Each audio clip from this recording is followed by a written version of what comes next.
তপবনে তারা করিল গমন।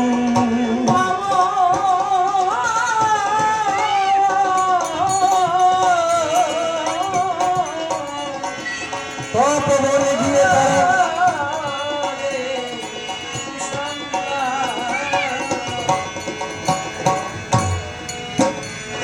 বলছে হনুমান হনুমান হনুমান তুই তুই তোর মতন বান্ধব নাই হ্যাঁ এ জগতে।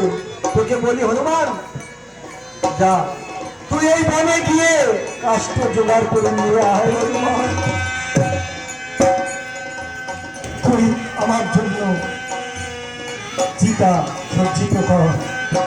আমি এই দেহভার রাখবো না। এই প্রভুর সঙ্গে আমিও এই অগ্নিতে জীবন আহুতি।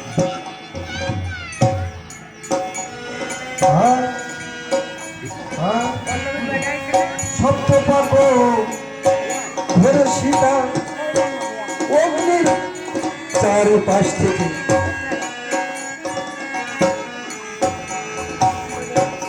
ধীরে ধীরে সীতা তখন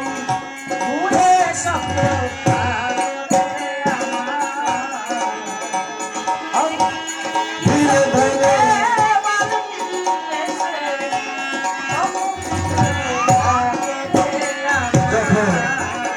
যখন ঝাঁপ দেবে সেই অগ্নিতে, তখন বাল্মীকি এসে বলছে, পিছন থেকে এসে বলছে, তিষ্ঠ মা তিষ্ঠ।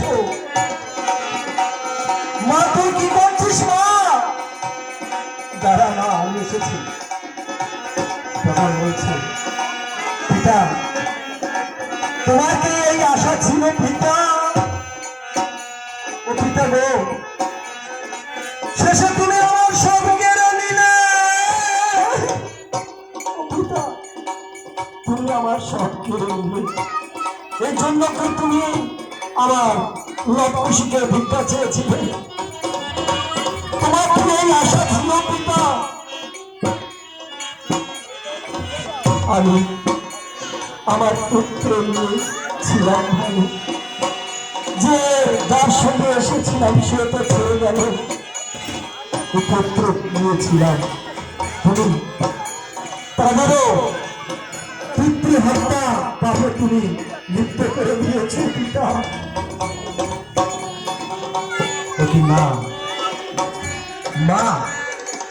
মা আমার এই যে রামায়ণখানা আমি লিখছি, সেই রামায়ণখানা সম্পূর্ণ হওয়ার জন্য আমার নিজের আমি এইগুলো করেছি। তবে বলছি মা তুমি দূরে যাও, আমি ওদের বাঁচিয়ে দিচ্ছি।